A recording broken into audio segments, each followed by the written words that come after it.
Hello, I'm Lauren Carr and welcome back to Authors on iTours. Generally, people are curious, especially authors and writers. We come up with our job is to look at something and to wonder, I wonder, or what if? Well, in the case of Sarah V. Barnes, her question was, who was the first person to go horseback riding and how did that come about? And the answer was, the result was She Who Rides Horses, A Saga of the Ancient Steppe, which is her award-winning novel. If you are a young adult, love young adult fiction, or if you are a historical fiction fan, then you're going to want to stick around to learn more about this wonderful coming-of-age historical novel.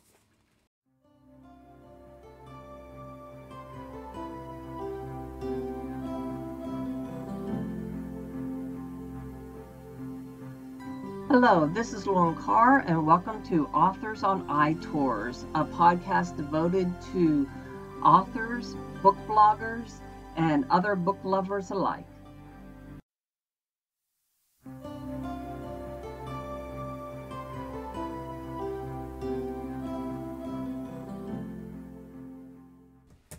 Hello, welcome back. Now let me tell you about She Who Rides Horses, A Saga of the Ancient Steppe. Set more than 6,000 years ago, this begins the story of Nea, the first person to ride a horse. Daughter of a clan chief, bolder than other girls, but shunned by the boys because of her unusual appearance, Nea wanders alone through the vast grasslands where her people herd cattle and hunt wild horses for their meat. But Nea dreams of creating a different kind of relationship with the magnificent creatures. One day she discovers a filly with a chestnut coat that is uncommon as her own head of red hair. With time running out before she is called to assume the responsibilities of adulthood, Nea embarks on a quest to gallop with the red filly across the boundless steppe. Unwittingly, she sets in motion forces and events that will change forever the future of humans and horses alike.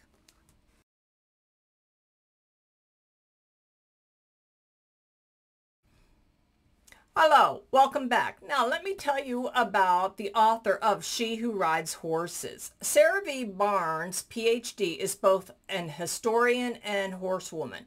When Sarah is not writing stories, she practices and teaches writing as a meditative art. She also offers equine facilitated coaching and wellness workshops. Sarah holds a PhD in history from Northwestern University and spent many years as a college professor before turning full-time to writing and writing. She has 2 grown daughters and lives with her husband, her dogs, and her horses near Boulder, Colorado. Now do be sure to check the links below for her website and her social media platforms.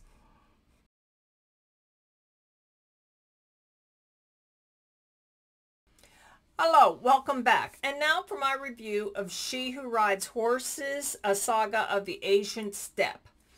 I found She Who Rides Horses to be a unique and entertaining read as seen through the eyes of the first human to ride a horse during ancient times.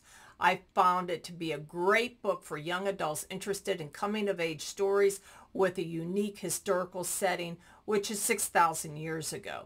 The setting is both educational and entertaining, and the author writes with wonderful details and visualization.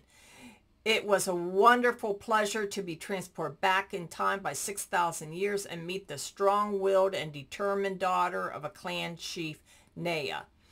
Both young Nea's unique red hair and her interest in forging a relationship with a special horse set her apart from her family and her clan. She learns and teaches others that it's okay to be different. Follow your dreams and never give up. She Who Rides Horses was a wonderful read. The only criticism I have about She Who Rides Horses is that it ends with a cliffhanger that is to be continued in the next book in Sarah Barnes' series. Those of you who know me know how I feel about books that end with no resolution. That's a personal preference on my part. If you don't like books that have a cliffhanger, then I recommend that you do wait for the next release in the series and get both books so that you can find out how the first book ends. I like the example that Nea's character sets for young readers. It was both educational and entertaining to see the world through her eyes. I do recommend She Who Rides Horses, a saga of the Asian steppe, for readers who are between the ages of 13 and up, and for fans of historical fiction. And that concludes today's episode of Authors on iTours. This is Lauren Carr, and thank you very much for stopping by. If you enjoyed today's episode, then do be sure to like and subscribe so you can receive notifications of episodes every time we upload. Thank you very much for stopping by. In the meantime, happy reading.